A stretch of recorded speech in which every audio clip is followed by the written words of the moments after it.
law of seven. શું હોય તો એમાંથી સંગીત ઉત્પન્ન થાય.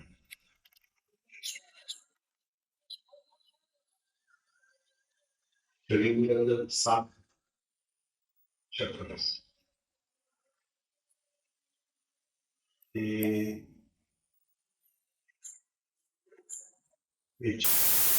જે સોળ નીકળે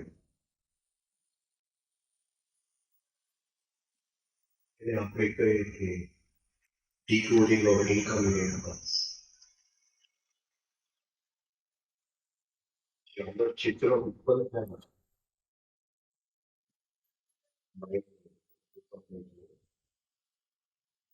જે ચિત્ર ઉત્પન્ન થાય છે એમાં 7 રંગ પૂરાય છે, 7 ચક્રોમાંથી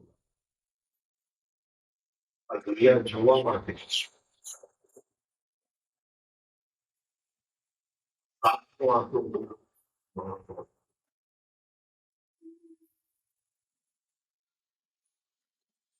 આજે જે વાર્તા છે 7 રાણીઓનો એક જ દીકરો, the son of the 7 queens.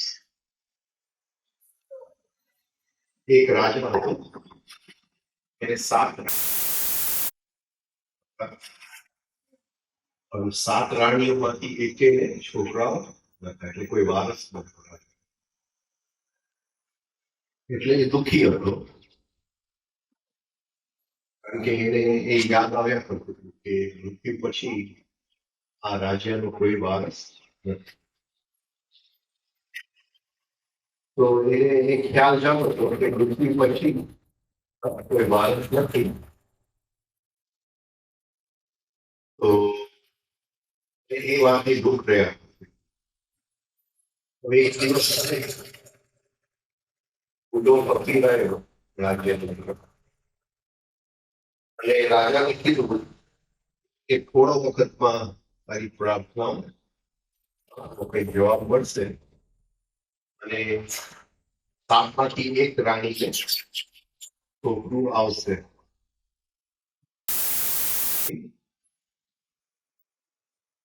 7 રાણી એક મોટું મહેલમાં રહેતા હતા, ખૂબ લક્ઝરીની અંદર રહેતા હતા. 100 દાસીઓ હતી, ખૂબ ખાતી પીતી હતી. હવે રાજાને શિકારનો બહુ શોખ હતો, એટલે એક દિવસે શિકાર માટે નીકળ્યો તો 7 રાણીઓ એક સંદેશો મળ્યો કે બધી દિશાઓમાં શિકાર કરજો પણ ઉત્તર દિશામાં જાતા નહીં. કે રાતે અમને સપનામાં આવ્યું છે કે ઉત્તર દિશામાં જાશો એટલે કંઈક ને કંઈક થવાનું છે. એટલે રાજાએ હા પાડી કે હું ઉત્તર દિશામાં નહીં જાઉં, એટલે એ દક્ષિણમાં ગયો શિકાર કરવા માટે, પણ કઈ શિકાર એને મળ્યું નહીં. પછી ઈસ્ટમાં ગયો, ત્યાંય કઈ ન મળ્યું, તો એ કઈ મળ્યું નહીં. એટલે એને એમ થયું કે ખાલી હાથે તો થોડું પાછું જવાય, એટલે એ ઉત્તર દિશામાં ગયો. ખૂબ શિકાર શોધ્યું, કઈ શિકાર ન મળ્યું, એટલે વધારે જંગલની ગહેરાઈમાં ગયો, ઊંડાણમાં. ત્યાં એને એક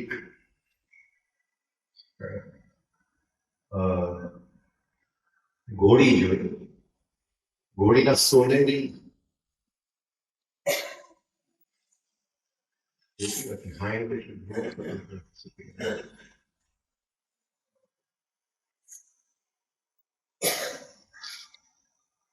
સ્ત્રી હરણ ને શું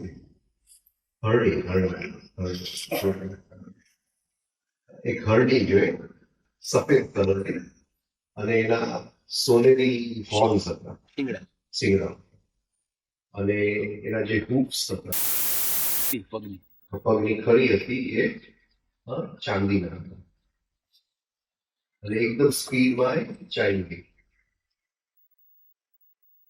એને માંડ દેખાણું, પણ જેવું દેખાણું ને એમ થયું કે આને તો મારે પકડવું જ છે. એટલે એના બધા માણસોને કીધું કે તમે એક રીંગ બનાવો, એ આપણે હરણીને પકડી લઈએ. ત્યાં ધીમે ધીમે એ લોકો આગળ વધ્યા અને દૂર એને દેખાયું કે એ હરણી ત્યાં છે, થાકેલી છે, ઊંડા શ્વાસ લઈ. જેવું પકડવા ગયા એક છલાંગ મારી રાજા ઉપરથી કૂદીને ભાગી પહાડોમાં. રાજાએ કઈ જોયું નહીં આગળ પાછળ, ઘોડાને ભગાવ્યો નહીં હરણીની પાછળ.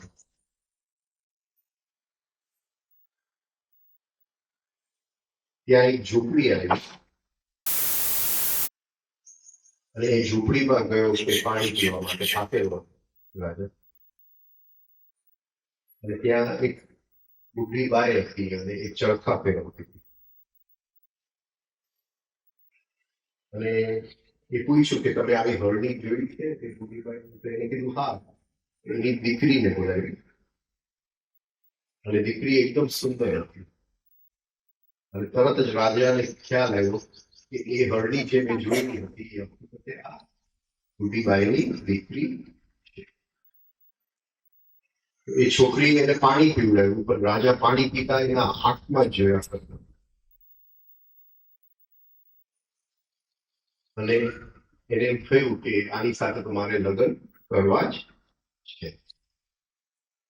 એટલે એને કીધું કે તું મારી સાથે લગ્ન.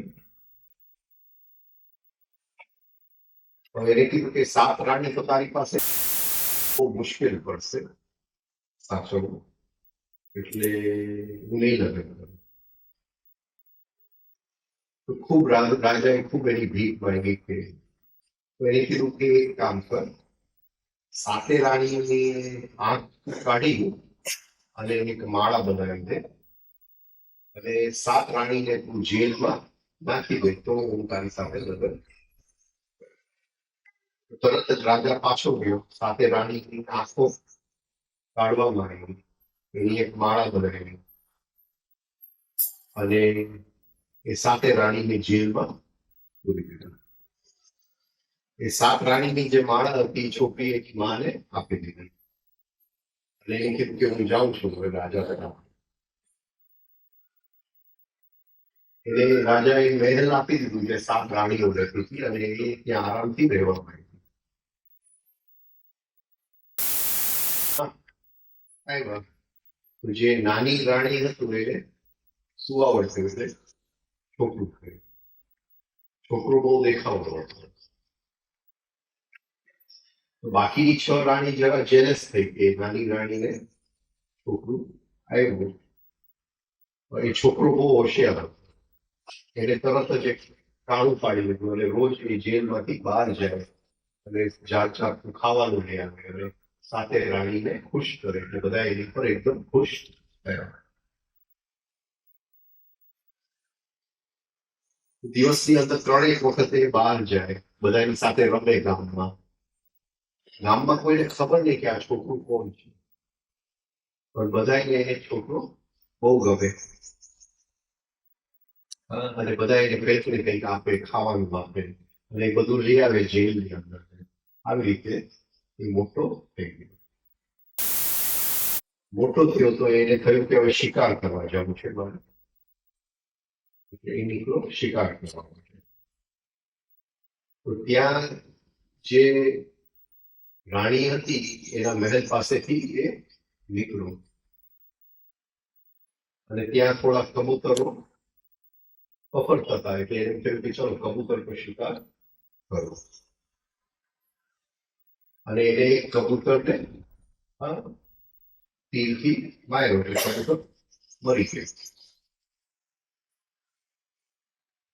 તો રાણીએ જોયું કે આ કબૂતર પડ્યો છે અને રાણીને કહ્યું કે કબૂતર મારે જોઈએ છે એટલે એને લઈ લીધું કબૂતર.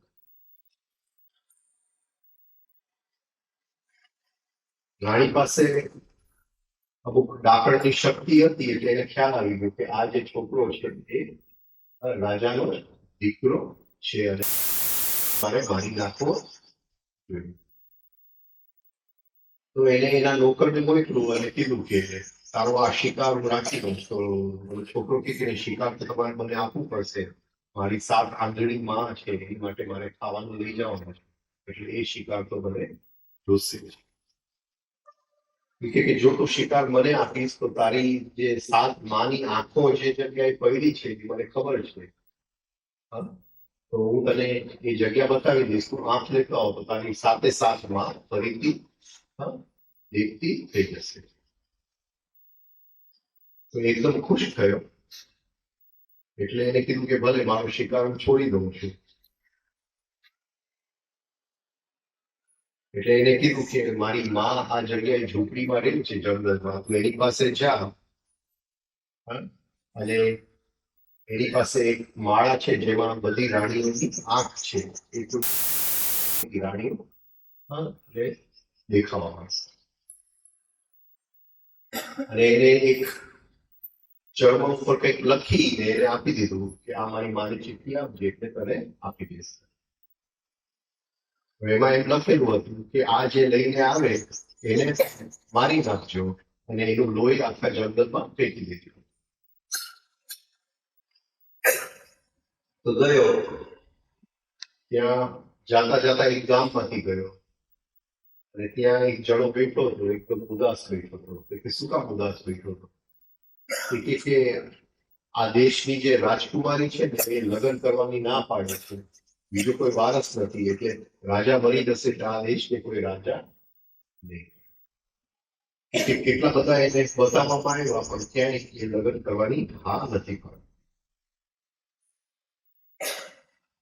એટલે રાજાએ કીધું છે કે કોઈ પણ જુવાન માણસ અમારા ગામમાં આવે તો પહેલા એને મહેલે લઈ જાવ અને જોઈ લઉં કે રાજકુમારી હા પાડે છે કે નહીં. એટલે મારે તને મહેલે લઈ જવું પડશે. એટલે મહેલમાં લઈ જાય. જેવું રાજકુમારી એને જોઈએ છે એટલે એના બાપા રાજાને કહે છે કે આની સાથે હું લગ્ન કરીશ. એટલે એકદમ ખુશીઓ ને બધે ઉજવણી થઈ ગઈ. પણ આ છોકરાએ કીધું કે હું લગ્ન નહીં કરું જ્યાં સુધી મારી માની આંખો એ લોકોને પાછી નહીં મળે. એટલે જે રાજકુમારી નથી બહુ હોશિયાર હતી, એને કીધું કે હું જરા બધી વાત સમજી અને કીધું કે જરા મને એ ચિઠ્ઠી બતાવજે. એટલે એને જોયું કે ચિઠ્ઠીની અંદર લખેલું હતું કે આને મારી નાખજે. એટલે એને ચિઠ્ઠી નવી મૂકી, માણસને જે કઈ જોઈએ એને આપજે અને સરખું ધ્યાન. આ ભાઈ તો ગયા, એને તો લખતા વાંચતા આવડતું નતું, જેલમાં મૂકતો થયો. અને એ ડાકણ પાસે ગયો છે બુદ્ધિભાઈ જંગલમાં રહેતી તે એને ચિઠ્ઠી આવી. ભાઈને કહ્યું કે મારી દીકરી આ કેમ આંખો પાછી ભાઈને કઈ સમજાતું નથી. એને કીધું એક આંખ મારાથી ખોવાઈ ગઈ છે, 13 જ છે, તો 13 લઈ જાય. એ લઈ જાય. એટલે 6 જે મોટી માતાઓ હતી બધા 2 આંખ હતી, પોતાની માને એને એક જ આંખ આપી અને બધા ફરીથી જોતા થઈ ગયા. પછી એને કીધું કે હવે મારે એ રાજકુમારી સાથે લગ્ન કરવા પડશે. એટલે એ જાય, ફરીથી નીકળે છે એટલે ફરીથી રાણીના મહેલ પાસે નીકળે છે કબૂતર મારીને. ફરીથી કબૂતરનો શિકાર કરે છે. અને રાણીએ જોયું કે અરે આ તો હજી જીવતો છે. ફરીથી એને બોલાવે છે અને એને પૂછ્યું કે શું થયું, તો આટલું જલ્દી કેવી રીતે પાછો આવી ગયો? એટલે બધી એને વાર્તા કરી કે આવી રીતે હું ગયો હતો અને 13 આંખ જ હતી, એટલે 13 આંખ લઈને. એટલે એ અંદરથી તો એકદમ ગુસ્સામાંથી, પણ એને બતાવ્યું નહીં. તો એને કીધું કે જો તું મને આ કબૂતર આપી દે તો મારી મા પાસે એક ગાય છે જેનું દૂધ આખો દિવસ ચાલ્યા જ કરે. તારે આખું તળાવ દૂધથી ભરવું હોય તો એ ગાયથી ભરી જાય છે. એટલે એને કબૂતર આપી દે છે. ફરીથી લખે છે કે આ છોકરાને મારી નાખજો, એ જાય છે. તો એને થયું કે જે રાજકુમારી સાથે મારે ગયા હું કે લગ્નને વાર લાગશે, મારે આ ગાય લેવા જવાનું. જાય છે તેવા વિકેશ કે મને એ ચિઠ્ઠી બતાવો અને એની ઉપર એ લખી નાખે છે કે આ ગાય એને આપી દેજો. એટલે એને કીધું કે ગાય મારી પાસે નથી, પણ એ ક્યાં છે તને બતાવી દો. એ એક તળાવની અંદર છે અને 18,000 રાક્ષસ એ તળાવનું રક્ષણ કરે.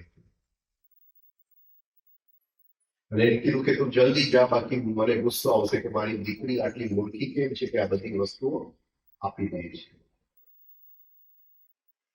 એ તળાવ પાસે આવે છે, 18,000 રાક્ષસ હતા. પણ એને કંઈક અંદરથી એને કંઈક સંગીત ગીત ગાવા માંડ્યું અને આગળ પાછળ જોયું નહીં. અને એ ગાય પાસે આવ્યો એટલે બુઢી બાએ કીધેલું કે તું રાક્ષસોને જોતો નહીં, તું ગાતો ગાતો એ ગાય પાસે પહોંચી જાય. ગાય પાસે પહોંચી ગયો અને એ ગાય હતું એક મોટા રાક્ષસ પાસે. એટલે એને પૂછ્યું કે તું શું જોઈએ છે તને? એટલે ઓલી રાકણે એને કીધેલું કે તું જયારે રાક્ષસ પૂછે કે તને શું જોઈએ છે તો કહેજે કે મારે તારી ચામડી જોઈએ છે. ઇન્દ્ર ભગવાનને નવું એક ડ્રમ બનાવવું છે. એટલે એક નવું ડ્રમ બનાવવું છે, એની માટે તારી ચામડી જોઈએ છે. એટલે ઓલો રાક્ષસ એકદમ ગભરાઈ ગયો કે હું મારી ચામડી ન આપી તો એની બદલે મને આ ગાય આપી દે. ગાય લઈ જાય. તો 7 રાણીઓને ગાય મળી ગઈ છે, આખો દિવસ દૂધ આપે. તો બધા ખુશ હતા. એટલે એને એમ થયું કે હવે હું જઈને રાણીને આપણે રાજકુમારીને લગ્ન કર્યું. એ મહેલ પાસે જાય છે, ફરીથી કબૂતરો ઉડતા હોય છે, ફરીથી શિકાર કરે છે. એક કબૂતર પડે છે. ફરીથી ઓલી રાણી એને જોઈએ છે કે તું કેવી રીતે પાછો આવ્યો. અને એને ખબર પડી કે એની માએ આટલી સારી રીતે એને સાચવેલો હતો અને દૂધવાળી ગાય પણ એને બતાવી દીધું કે કઈ રીતે મળે. તો એ તો લગભગ બેભાન જેવી થઈ ગઈ. તો એ કહે છે કે તું મને આ કબૂતર આપી દે, હું તને એવું ચોખાના દાણા આપું કે તું આજે રાતે વાવ, આખું ખેતર આવતીકાલે ચોખાથી રહે. છે ભલે. ફરીથી લખે છે કે ડોન્ટ ફેલ ટુ કિલ. આ વખતે તો એને મારી જ નાખજો. ફરીથી રાજકુમારીને મળવા ગયો. ફરીથી રાજકુમારીએ ચિઠ્ઠી બદલાવી નાખી. હવે બુઢી બાઈને ચોખા જોઈએ છે એ પણ એને આપી દેવાના. એટલે એકદમ ગુસ્સામાં આવી ગઈ. એને એની દીકરીની જરા બીક હતી. એને કીધું કે આ ખેતરમાં એ ચોખાના દાણા પડ્યા છે, એમાં સૌથી મોટું છે, તું લઈ લેજે, એ તને કામમાં આવી જશે. પણ ત્યાં પણ 18,000 રાક્ષસ છે. એ રાક્ષસની સામે જોતો નહીં. જેવો ચોખાનો દાણો લે એટલે ત્યાંથી પાછો ફર્યા વગર સીધો નીકળી જાય. ક્યાંય કોઈ રાઈટ લેફ્ટ ન જોયું.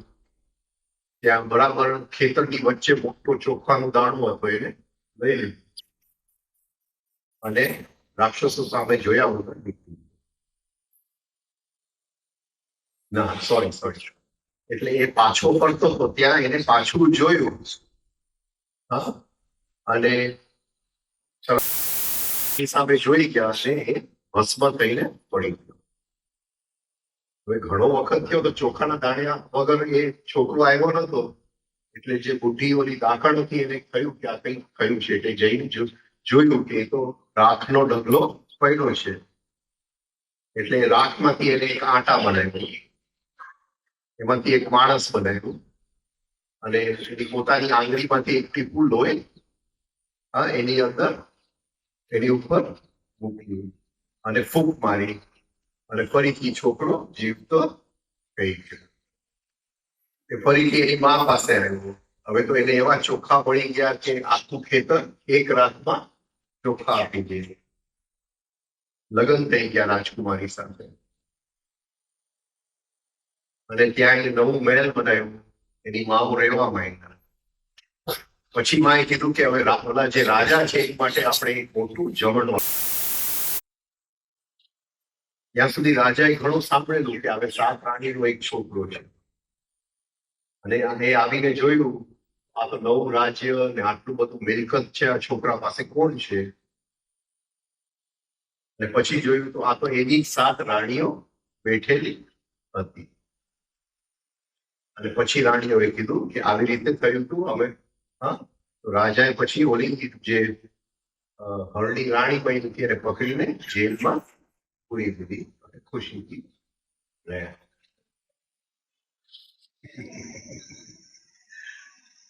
હવે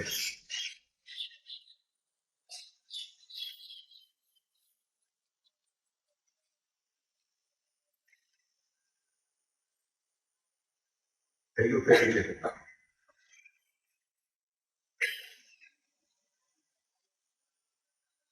કઈ પૂછવું છે કોઈ? હા.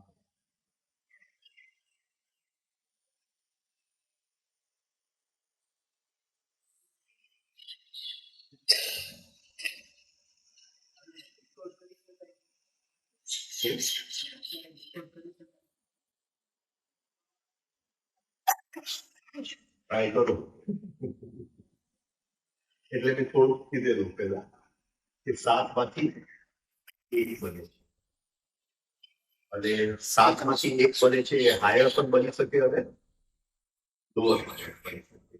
એટલે એક ઓક્ટેવમાંથી આપણે હાયરમાં જઈ શકીએ કે લોઅરમાં.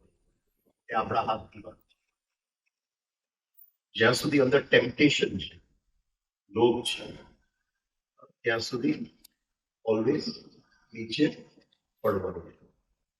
એટલે રાજાને લોભ હતો. રાજા એટલે કોન્શિયસનેસ. એની માટે એ કંઈ પણ કરવા તૈયાર હતો. એટલે સાતમી રાણીની આંખને યુઝ્યુઅલી આ ડાકણો જે હોય છે એ આપણું જેને કે તાવડિયાજીની ભાષામાં કે ચીફ વીકનેસ. બધાની અંદર એક ગુર્જર કે ચીફ ફીચર. એટલે એક વીકનેસ બધાની અંદર સૌથી ઘેરી. લગભગ આપણે જોઈએ જ્યાં સુધી એ ચીફ વીકનેસ મળતું નથી આપણને ત્યાં સુધી એને સેલ્ફ લવ ગણવું. પછી એક વખત સેલ્ફ લવ ને આપણે ઓળખી લઈએ તો એની પાછળ રિયલ ચીફ વીકનેસ આપણને દેખાય છે. જ્યાં સુધી આપણી અંદર સેલ્ફ લવ છે ત્યાં ચીફ ફીચર દેખાતો શક્ય છે. એટલે ચીફ ફીચર જોવું બહુ જ મુશ્કેલ છે. ચીફ વીકનેસ જોવું બહુ મુશ્કેલ છે.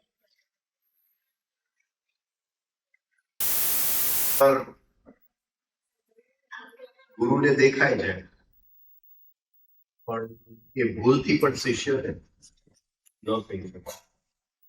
જો એ ભૂલથી કહી દે તો એ ચીફ વીકનેસ બદલાય. એટલે ગુરુને આ ખબર છે કે એ કહી ન શકે. એટલે યુઝ્યુઅલી આ જેટલા વાર્તાઓમાં ડાકણો હોય છે એ આપણી ચીફ વીકનેસ અંદરની છે. પણ એ ડાકણ પોતે બહાર નથી આવતી. જે બહાર આવે છે એ દીકરી બહાર. ચીફ વીકનેસ હંમેશા ક્યાંય છુપાયેલી હોય જંગલની. પણ જે બહાર વ્યક્ત થાય છે એ આપણા નોર્મલ વીકનેસીસ જેને આપણે આપણી નબળાઈ કામ ક્રોધ આપણી નોર્મલ બધી નબળાઈઓ બહાર વ્યક્ત થાય પણ એની પાછળ એ ક્યાંય દૂર છુપાયેલો છે. અને એ સાત ઉત્પન્ન થાય તો એ વસ્તુ એટલે એ સાધન જે અંદર શિકાર કરવા જાય છે એટલે સાધના જનરલી રાજા સાધના કરવા ગયો પણ લોભમાં પડી ગયો. આ છોકરો જે છે એ અંદર સાધના કરવા જાય છે એ ચીફ વીકનેસ સુધી ચીફ વીકનેસ ને જો ખબર પડી જાય કે આપણે આવ્યા છે તો એ તરત જ પોતાનું રૂપ બદલાય. એટલે એની સાથે બનાવટ કરવી પડે. એટલે એ જે રાજકુમારી છે એ બદલાવી નાખે. અંદરનું એવું ઇન્ટેલિજન્સ જોઈએ જે એને ખબર ન પડવા દે આપણે એની શોધમાં. જ્યાં સુધી એ ચીફ વીકનેસ પડતું નથી એની પાછળ એનલાઇટનમેન્ટ છે. એ ઢંકાયેલું છે. જે અંદરનો એનલાઇટનમેન્ટ છે એનાથી ઢંકાયેલું. અને લગભગ લોકો એ ચીફ વીકનેસ થી પાછળ આવી. કારણ કે એનો જો સામનો કરવા ગયા તો બનાવટ એની સાથે કરવી. રાજા બનાવટ ન કરી શકે એવું થઈ હા? રાજા બનાવટ ન કરી શકે એ એમાં ખેંચાઈ ગઈ. નવો એક સાધનાનો અહમ છે એ અંદર જાય છે. સાધના એટલે આવી કંઈક એનું ડીકોડિંગ આપણે કરી શકીએ. યુઝ્યુઅલી આ બધા ફેરી ટેલ્સની અંદર કોઈ મોટી ડાકણ હોય કંઈક હોય એ આપણી અંદરની ગહેરાઈની અંદર છુપાયેલું. જે રાણી હતી એને કેમ સાત રાણીની આંખ જોતી હતી? જે રાણી હતી નવી એને કેમ પેલી સાત રાણીની આંખો જોતી? આંખ એટલે લાઈટ. એટલે લાઈટ ન હોય તો એ પછી કોઈ પણ રીતે અંધકારમાંથી મુક્તિ ન મળે. બહારનું જેલ જે છે એ પ્રતીક છે. આપણે જોઈ નથી શકતા. આપણી પાસે આંખ છે છતાંય જોઈ નથી. એ રીતે આપણે અંધકાર એટલે આંખ છે એ અંધકારનું પ્રતીક છે. બેને પૂછ્યું કે તાવડેજી કોણ હતા?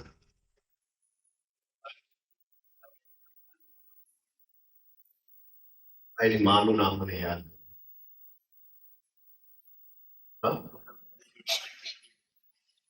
બહુ મને ખ્યાલ નથી.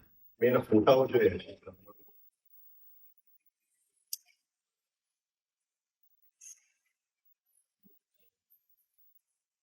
પણ કોઈ દિવસ એવી વાત નથી થઈ.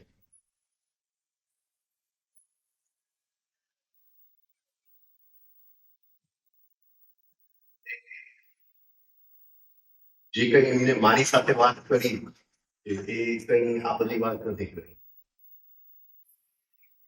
બીજા બધાને આ બધી વાત એને આની સાથે કેમ કરી એ પણ મને ખબર નથી. તાવડેજીને ઓળખવું તો બહુ જ મુશ્કેલ.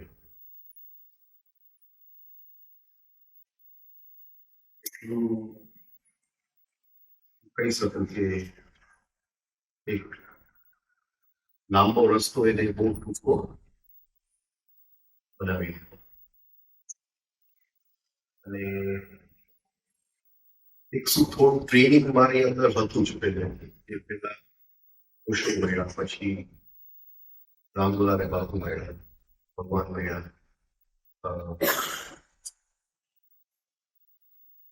દીદીમાં મળ્યા, પછી તાવડે. થોડુંક અંદર ટ્રેનિંગ હતું એટલે એ ટ્રેનિંગ ઉપયોગમાં આવી ગયો ત્યાં.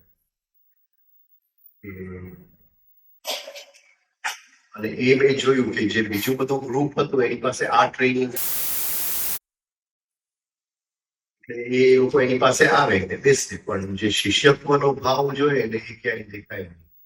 અને કારણ કે આ થોડું ટ્રેનિંગ હતું એટલે એક શિષ્યત્વ ભાવ રહી ગઈ. એ માટે મારે બીજા બધાને થેન્ક યુ કહેવું પડે. ખ્યાલ હતો જે વસ્તુનો આપણને ખ્યાલ ન હોય એટલે બીજા બધા એને એક ટીચર તરીકે જોઈએ બોમ્બેનું ગ્રુપ. પણ આપણે શિષ્યત્વમાં જીવવું ત્યાં સૌથી જે પ્રખ્યાત બધા હતા બોમ્બેના ગ્રુપમાં તે વખતે ડોક્ટર પરુપ સર. એના બધા લેક્ચર્સ ને બધું ગોઠવે ને બધું નક્કી એ કરે. એટલે પરુપ સાહેબ ને ત્યારે હું મળવા ગયો ત્યારે એને કીધેલું કે મેં સૌથી પહેલા સોલીભાઈને પૂછ્યું કે ભાઈ તમે કે હું ગુરુ નથી તો એ કે તો બરાબર તો હું તમારી પાસે આવું. તમે ગુરુ હો તો હું તમારી પાસે એટલે આનું નામે સોલી હતું. આ પરુપ સાહેબનું નામે સોલી. મેં એને કીધું કે એ ગુરુ હોય કે ન હોય આપણે શિષ્ય બની શકે કે નહીં.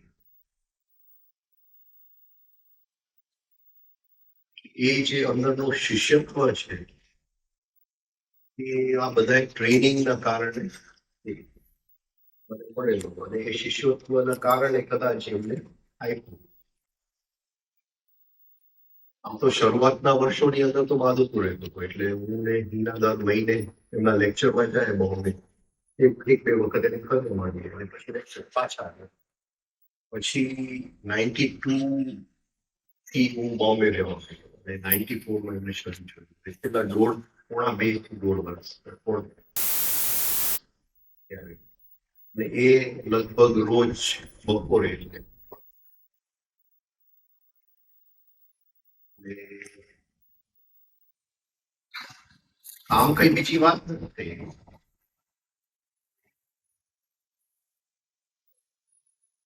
પણ ગુરુ જે છે એ કોઈ બીજા સમયની અંદર કામ કરી શકે. આપણે જે સમય જોઈએ પાસ્ટ, પ્રેઝન્ટ અને ફ્યુચર, એ જે સમય જોઈએ એ અનંતતાની અંદર.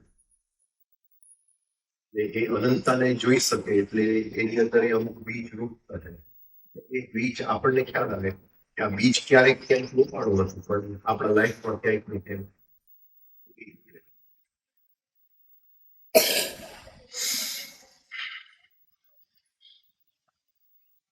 સાધનાના બે આયામ છે. એક સત્યની અનુભૂતિ, એક અહમ.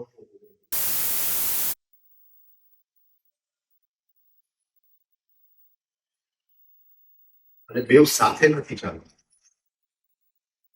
સત્ય દેખાય છે તો એ અહમ રહી જાય.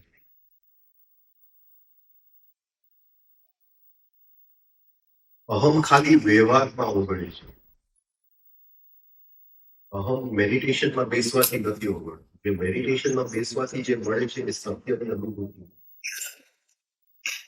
વ્યવહાર સિવાય અહમ ઓગળતો નથી. એટલે લગ્ન જીવન અતિશય જરૂરી. કારણ કે જે લોકો મેળવે છે એ મેળવણી છે એનું અનુભૂતિ જ અહમ થાય છે. ઘણા એનલાઇટન લોકોને જોઉં છું પણ એનું એનલાઇટનમેન્ટ એનું અહમ ખાઈ જાય. એ જે તાવડિયાજી પાસેથી શીખવા મળે. અને અનુભૂતિ એને આપી દીધી. પણ અહમ એ હજી ચાલુ જ છે એની યાત્રા. અહમ ઓગળવા હજી પૂરી નથી. બહુ લાંબી ચાલશે. પણ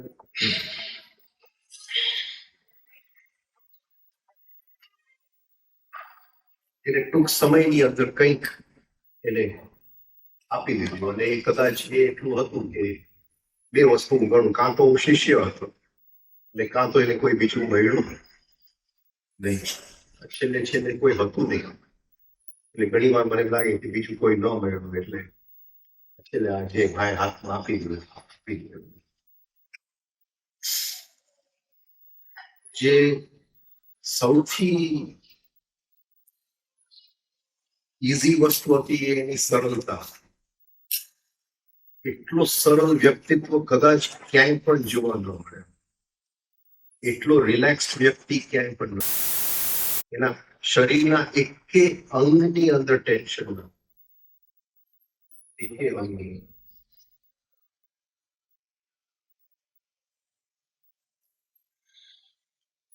એ પાસ્ટ અને ફ્યુચર આમ જ જોતા બેઠા બેઠા જોઈ લે.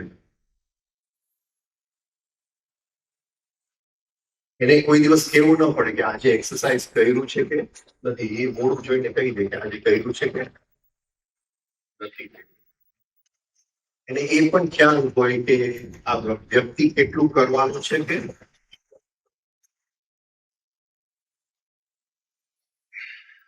પણ હવે એને કંઈક તે વખતે આપી દીધું અને એને શરીર છોડ્યું. એના કંઈક 2-3 પડે પેલા થોડી કંઈક ઝલક આવી ગઈ. ત્યારથી જે યાત્રા ચાલુ છે એ અહમ ઓગળવાની યાત્રા ચાલુ. બીજી કોઈ યાત્રા ચાલુ. અને એ સંબંધોની સંબંધ વધતા જાય. ધીમે ધીમે અહમ ફેર ઓગળવું. એના નવા નવા આયામ. Self observation, self remembering. એ જાદુગર તો હતા જ. અને એવો જાદુગર મેં જોયો નથી.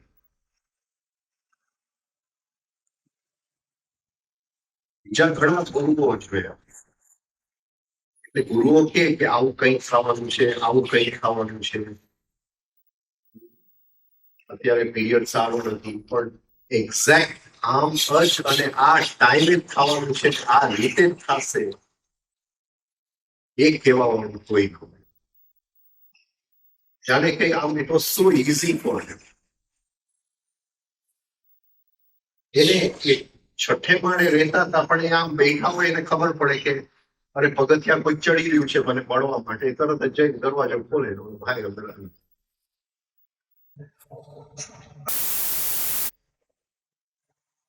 મને યાદ છે કે એ દિવસો સદામ હુસેન કુવેતમાં રહેતા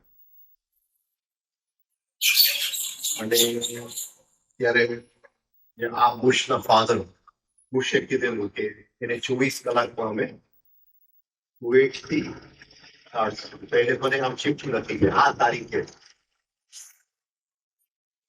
3 મહિના લાગશે, આ તારીખ બનશે, આ તારીખે નીકળશે. એટલે આટલી બધી ક્લેરિટી મેં કોઈ વ્યક્તિમાં આટલું આ રીતે કહીશ. એ જે સ્થિતિ હતી કલ્પના કરવું આપણા માટે મુશ્કેલ.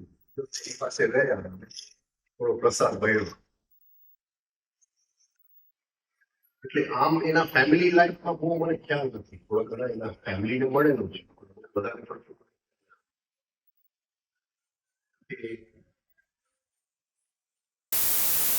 પોતાના ગયા જન્મની વાત કરી ત્યાર પછી મને ખ્યાલ આવ્યો કે ત્યારે એની પહેલા એને કોઈની સાથે આ બધી વાત નથી. શું કરતા હતા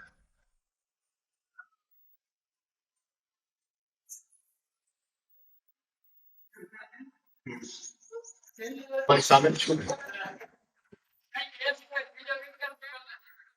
તમારી સામે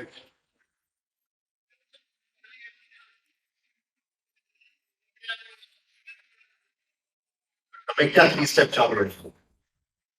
રાઈટ.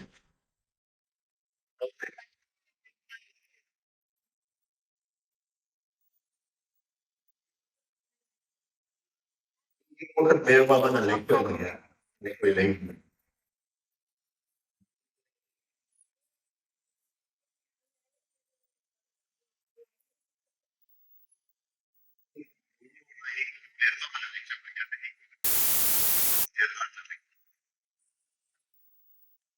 લેક્ચરમાંથી જલ્દી નીકળી ગયા કારણ કે હેરાનની જે ટાઈપ હતી કે એ એકદમ ગાઢ ગાડી એ થોડો બે ચાર આ વાક્ય બોલે પછી પછી એને કીધું કે ભાઈ જે પણ સ્થિતિ હોય પણ જો ગાઢ બોલે તો મને વાણી ઉપર જો મેં જોયું કે રામદુલારે બાપુ જે હતા એની ભાષા એકદમ બ્યુટીફુલ ભાષા, બહુ જ સુંદર, એકદમ મીઠી એની વાણી. પણ જે બધા બીજા બાપુઓ એના સંપર્કમાં હતા બહુ ઊંચી સ્થિતિના હતા પણ એ લોકો મોટા મોટા જવા દેતા. કોઈ દિવસ બાપુને નથી, ઇવન બાપુની બાબતમાં પણ મોટા મોટા જવા તે કોઈ દિવસ એ કાવડિયાજીમાં હોય કે ભાષાની શુદ્ધતા અને ભાષાનું અપમાન ન કરવું.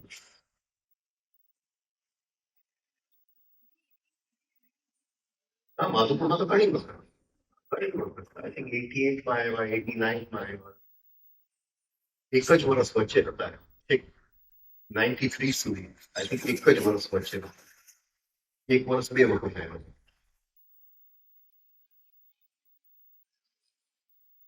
ના, ઓશો પહેલા શરૂ 1990 માં શરૂ થયું. કાવડિયા સાહેબ 94 માં.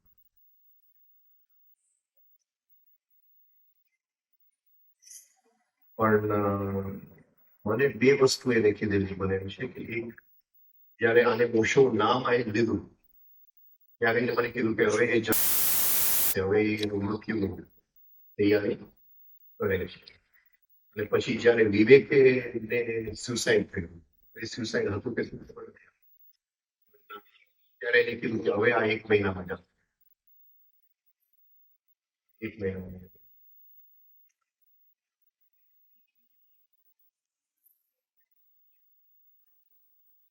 હવે એને કીધેલું કે નેક્સ્ટ ઓક્ટોબર એટલે પણ એ ગયા મે માં એ સવારથી 2 વર્ષ વહેલું થયું. એ જરા એનિગમાં રહી ગયું, મિસ્ટ્રી. એને ચાય કરીને કરેલું શું કર્યું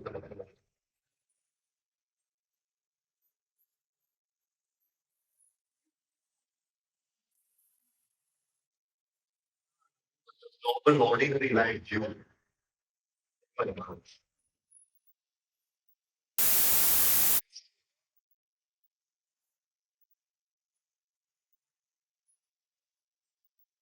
રસ નથી લેવો આ વસ્તુ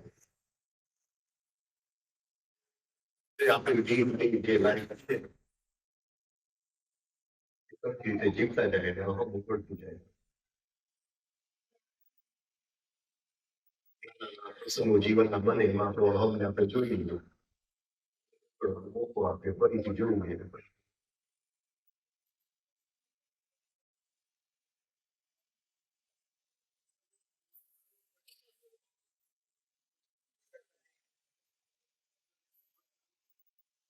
ઓબ્ઝર્વેશન નું શું છે કે ઓબ્ઝર્વેશન આ એરો ઓબ્ઝર્વેશન આ એરો જો વધી ગયો તો ઓબ્ઝર્વ કઈ થતું નથી હું આમ જો ઓબ્ઝર્વ કરવા બેસું કઈ દેખાતું નથી એ બધું પછી તું મને ગાળ આપે એટલે પાછું નીકળ્યું આ કલાક તો હું બેઠો આવે ત્યારે દેખાતું ને તે મને ગાળ આપ્યું ત્યારે કેમ બહાર આવી ગયું હું તો જો અંદર જ હોવું જોઈએ કેમ મને તે વખતે દેખાયું કે મારી ઓબ્ઝર્વેશન ની રીત 99% આ છે ઓબ્ઝર્વેશન ની રીત કે એવી રીતે ઓબ્ઝર્વેશન કરવું પડે કે એક છુપાઈ હોય એ મેં કોઈને ખબર બધા આંખ બંધ કરીને અંદર જોઈએ આંખ બંધ કરીને અંદર જુઓ તો કઈ દેખાવાનું જ જેવું કાંકરો કોઈ જીવનમાં ફેંક્યું એટલે એ બહાર આવ્યું તો ક્યાંથી આવ્યું જો તે વખતે નહોતું વખતે દેખાવું જોઈએ કાંકરો ફેંક્યો અને આવ્યું તો એ અંદર જ ક્યાંય પડ્યું હોવું ઓબ્ઝર્વેશન જે ઓબ્ઝર્વેશન નો જે એરો અંદર જાય છે એટલા પ્રમાણમાં જ અંદર જવું જોઈએ કે અંદરની સિનરી બદલાય અને એક જ ટેકનિક મેં જોઈ છે જે આને એકદમ સારી રીતે મ્યુઝિક સાથે થઈ શકે ઇવન મ્યુઝિક વગર કરો તો એ એરો અંદર નથી બરાબર જયારે મ્યુઝિક સાથે કરો છો ત્યારે એટલો જ એરો અંદર રહે કે અંદરની સીનરી બદલાતી અંદરની સીનરી ન બદલાય તો ઓબ્ઝર્વેશનમાં બદલાવ ઓબ્ઝર્વેશનમાં બદલાવ આવતું જાય રિએક્શનો ખરી પડે પછી તો રિયલ સીનરી દેખાય છે જ્યાં સુધી જીવનની અંદર રિએક્શન છે ત્યાં સુધી કઈ હજી થયું જ નથી પેલું પગલું જ નથી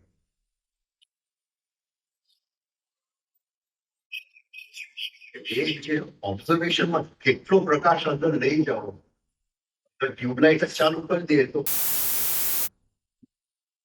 જેનો જ પ્રકાશ એટલો જ જોઈએ કે અંદરના અંધકારને ખબર ન પડવી જોઈએ કે પ્રકાશ અંદર એટલો જ પ્રકાશ મોટો પ્રોબ્લેમ મેડિટેશનમાં આ છે કે તમે 100% પ્રકાશ અંદર લઈ જાઓ તો કઈ દેખાવ નહીં વેસ્ટ ઓફ ટાઈમ એટલું છે કે અંદરનો વાંદરો સ્થિર થઈ જશે અંદરનો વાંદરો સ્થિર થઈ જશે તો થોડીક ઉપરની સમાધિ આવી જશે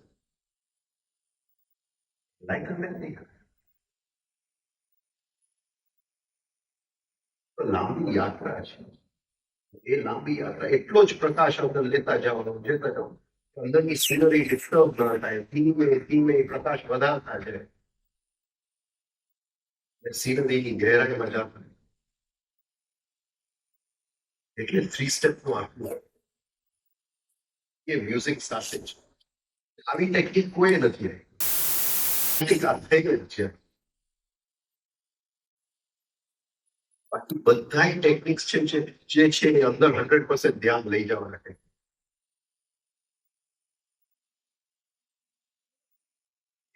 સેલ્ફ ઓબ્ઝર્વેશન ચાલુ થઈ ગયા બરાબર બેસી ગયું એક દ્રષ્ટિ દુનિયા ઉપર એક દ્રષ્ટિ ઘટના ઉપર એક દ્રષ્ટિ રિએક્શન ઉપર અને રિએક્શન ચાલતા હોય અને આપણી દ્રષ્ટિ આવી ગઈ તો સમજવા પડે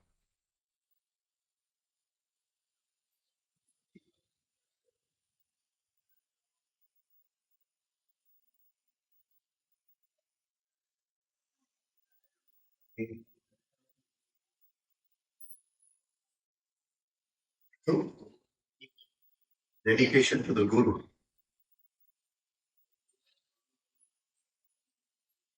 Remembering marks આપણે એક દિવસ લેટ છે. Remembering marks.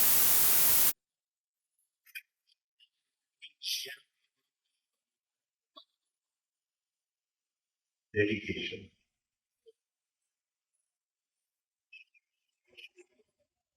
Three kinds of work.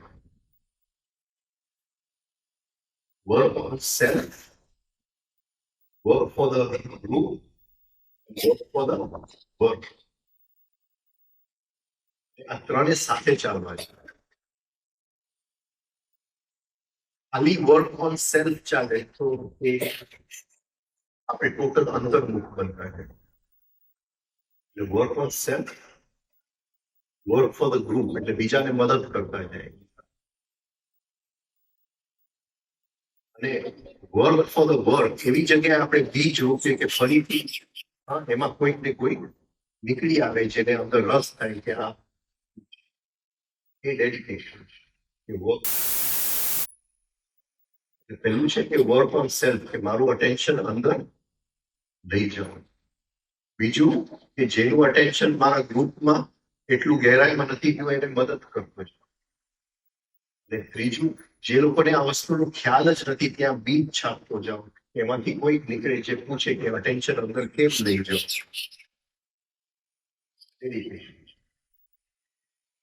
Three lines of work. અને ત્રણે સાથે ચાલવાનું. એક જો વધારે પડતું ચાલશે આપણે જંગલમાં ગયા તો એક ઇમ્બેલેન્સ થઈ જશે. ખાલી વર્ક ઓન સેલ્ફ થઈ જશે. ત્યારે ખૂબ રખડી આવ્યું તો વર્ક ફોર ધ વર્ક થઈ ગયું. ત્યારે મને જે અત્યારે લાગે કે થોડો વખત હવે એકાંતમાં જાઉં મને વર્ક ઓન સેલ્ફ કરો.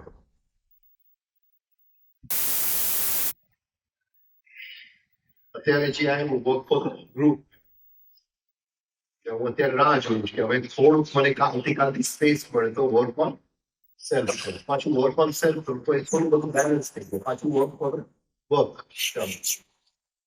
હવે હું અહીંથી તરત જ ક્યાંક દોડી જાઉં અને બધે લેક્ચર આપવા માંડું તો મને અંદરથી ઇમ્બેલેન્સ લાગે કે જે વર્ક ફોર સેલ્ફ છે એ થતું ત્રણે સાથે છે. એવી રીતે નોલેજ અને બીઇંગ સાથે ચાલે. ત્યારે આપણને જ્ઞાન મળ્યું કે અટેન્શન આ રીતે અંદર જવું જોઈએ તો આપણે નક્કી કરીએ કે એક વર્ષમાં હું ત્યાં સુધી પહોંચીશ. તો નોલેજ છે કે એ જ્ઞાન મળ્યું પહોંચું ત્યાં સુધી એ આપણે નોલેજ વધતું જાય છે કે આપણે જે ચાલીએ છીએ બહુ પાછળ અને નોલેજના ભંડાર ભેગા કરી આ બધી ડેડિકેશન છે. ડેડિકેશન ટુ માય સેલ્ફ કે હું નોલેજ એટલો આગળ નહીં ચાલવા દઉં કે હું પછી પાછળ લટકતો રહું. ત્યારે જ્ઞાન આપણે ખૂબ એટલા બધા લેક્ચરો સાંભળીએ કે જ્ઞાનનું ભંડાર ભેગું ચોપડીઓ વાંચીએ જ્ઞાનનો ભંડાર ભેગું. આપણે ક્યાં આપણે તો એ જ ઇરિટેશન એ જ રિએક્શન કઈ ફરક પડ્યો. જ્ઞાનનો ભંડાર તો ભેગો કરી લીધો રિએક્શન શું નોલેજ ખૂબ ભેગું થયું. લેવલ ઓફ બીઇંગ ત્યાં ને ત્યાં નોલેજ એટલું આગળ ન ચાલે કે આપણે એને પહોંચી ન શકીએ. 2 વર્ષ આગળ ચાલે તો ચાલે. એટલું નોલેજ રાખો કે 2 વર્ષમાં હું પહોંચી શકું. પછી નક્કી રાખો કે આટલું જે મેં ભેગું કર્યું છે હવે હું 2 વર્ષ સુધી ત્યાં પહોંચીશ. ફરીથી વધારે નોલેજ ભેગું કરે ફરીથી 2 વર્ષ સુધી. પણ જો 2 વર્ષથી જો એ આગળ નીકળી ગયું નોલેજ પાછળ રહી જશું ને જ્ઞાનનો ભંડાર વધતો જશે. વજન જ આગળ નહીં. હા વજન આગળ નહીં ચાલવા. પછી કઈ નહીં.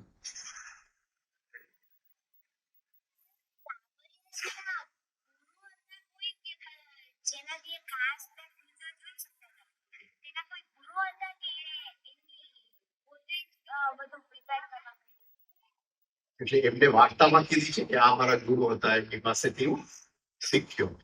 પણ અત્યારે આપણને એમ લાગે છે કે વાર્તા બધી બનાવટી નથી. એમ કેતા કે 200 જન્મ સુધી તો આમ જ છું. એટલે એ હું ઝડપથી લઈને આવેલો જ.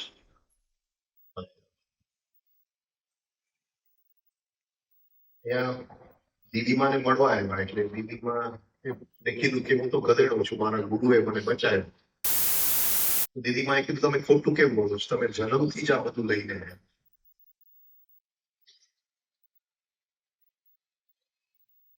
એટલે એ જન્મથી લઈને ગયા. એની એક સ્ટાઇલ હતી કે હું 4 વર્ષે ગુરુને મળ્યો, પછી એને મને આ રીતે શીખડાયું, આ રીતે શીખડાયું. Very great.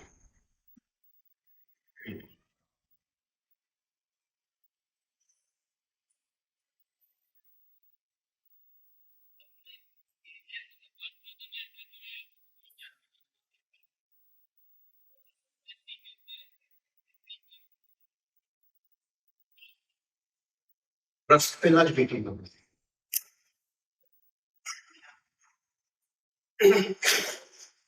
એટલે મારી એક શું કહેવાય, શું કે આ છે ને, આ ભાઈ અંદર આવ્યો તરુણ, હા, અને આ આમ જાય, રાઈટ? એટલે એ મિકેનિકલ થઈ ગયું. સમજાણું? એટલે જે ફાઇનલ વિક્ટરી ઓવર મિકેનિકલ ને સાથમાં આવે. સમજાણું? હવે તો તરુણભાઈ હતા, કદાચ મને ન પણ કહે છે, પણ હવે કોઈ એકદમ સુંદર કોઈ છોકરી આવે તો એકદમ તરુણભાઈ કરતા વધારે સ્પીડમાં જાય કે નહીં? ઓટોમેટિક ને તમને તમે દેખાવડા છો ઓટોમેટિક. એટલે આપણે અહીંયા બેઠા હોય અને કઈ પણ ક્યાંક થાય અને આંખ ક્યાંક જાય, એટલે એવી હું આંખની શોધમાં હતો કે આ લો માંથી મુક્તિ કોને છે. અને વર્ષો સુધી એ મારી એક સ્ટડી હતી કે આ આંખ છે ઓટોમેટિક. અને જો મિકેનિકલનેસ ઉપર વિક્ટરી આવે તો છેલ્લી અહીંયા આવે કે એ આંખ કોન્શિયસલી ત્યાં જાય, જે પોઝ કરે અને જાય. તમે ઓશોની કેટલા નજીક બેઠા હો, ઓશોની આંખ જુઓ ને એટલે એને ખ્યાલ આવે ને પછી પોઝ કરીને પછી આંખ.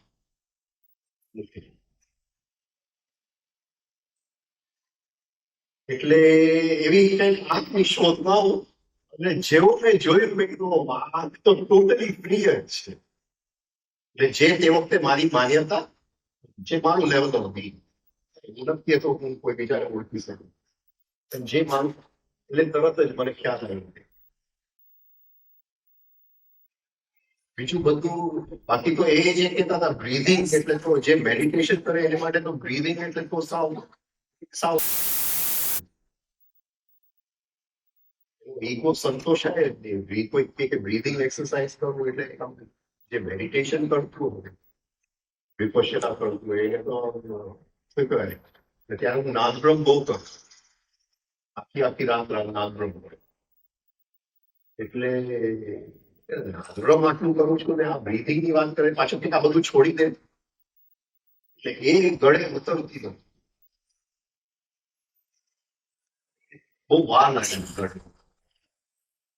ભાઈ બીજું કઈ નથી કરવાનું, ખાલી આ 3 સ્ટેપ કરવાનું. અને ત્યારે તો મને બધું કે 3 સ્ટેપ ઇઝ એવરીથિંગ. પછી ખ્યાલ આવ્યો કે 3 સ્ટેપ થી અટેન્શન જે આમ જાય છે ને બહાર અંદર બહાર અંદર, એ મેઇન વસ્તુ અટેન્શન છે. આખી રમત અટેન્શન.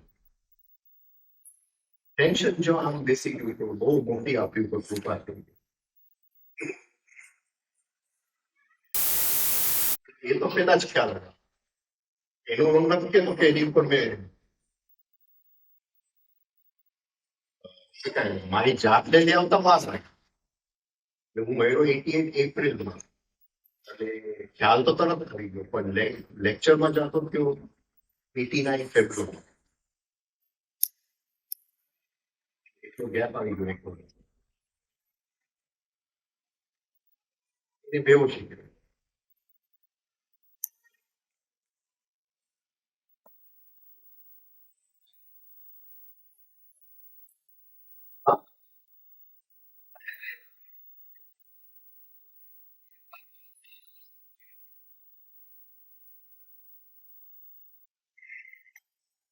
આ બધી વાત કરવી મુશ્કેલ છે,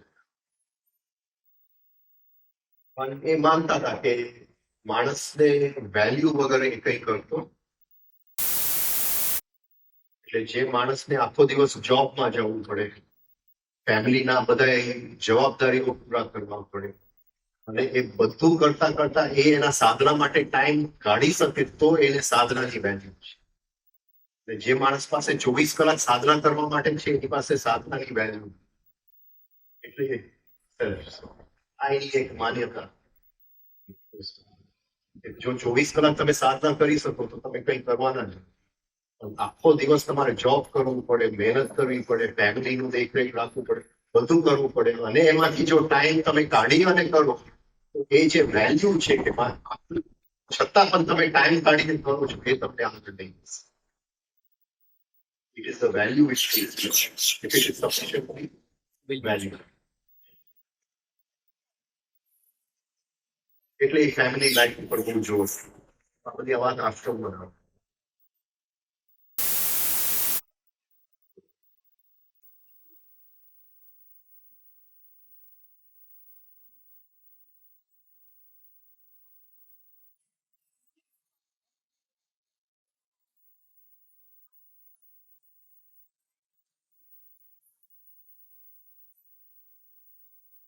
ફાસ્ટ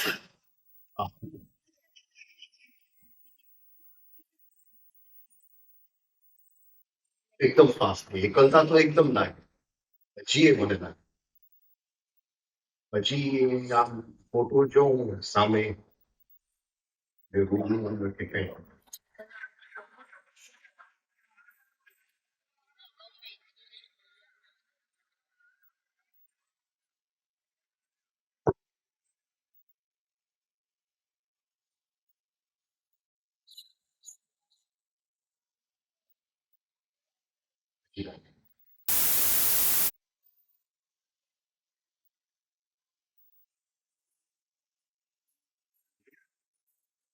સાધનાની ગતિ એકદમ બધી, કારણ કે આપણી અંદર એક રિમોર્સ એ હતા ત્યારે આપણે કર્યું એટલે એ જાતનું શું કહેવાય પ્રાયશ્ચિત. એ પ્રાયશ્ચિતની જે અગ્નિ છે ને એ આપણને એકદમ સ્પીડમાં આવે. બાકી ફિઝિકલ પ્રેઝન્સ તો હજી પણ મળે.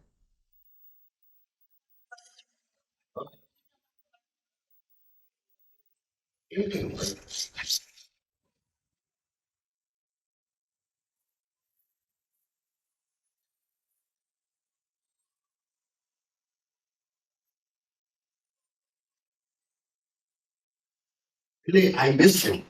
I miss you.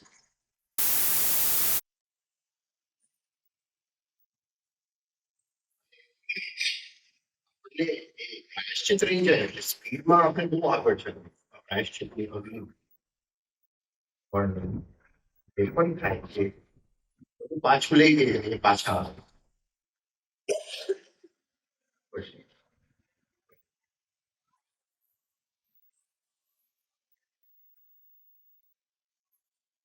Physical presence miss થાય.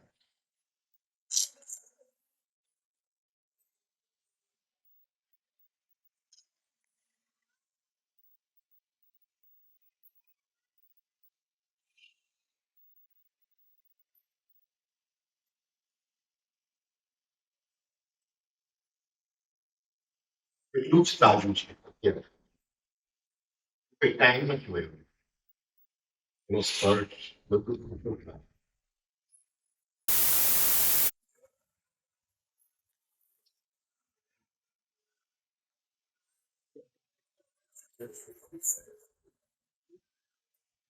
પણ એનો મતલબ એ નહીં કે સાવધાન નથી, કદાચ વધારે થઈ શકે, ઘણું વધારે. પ્રેઝન્સમાં તો ટાઈમ વેળો નથી, એ અગ્નિ આપણને આગળ વધે.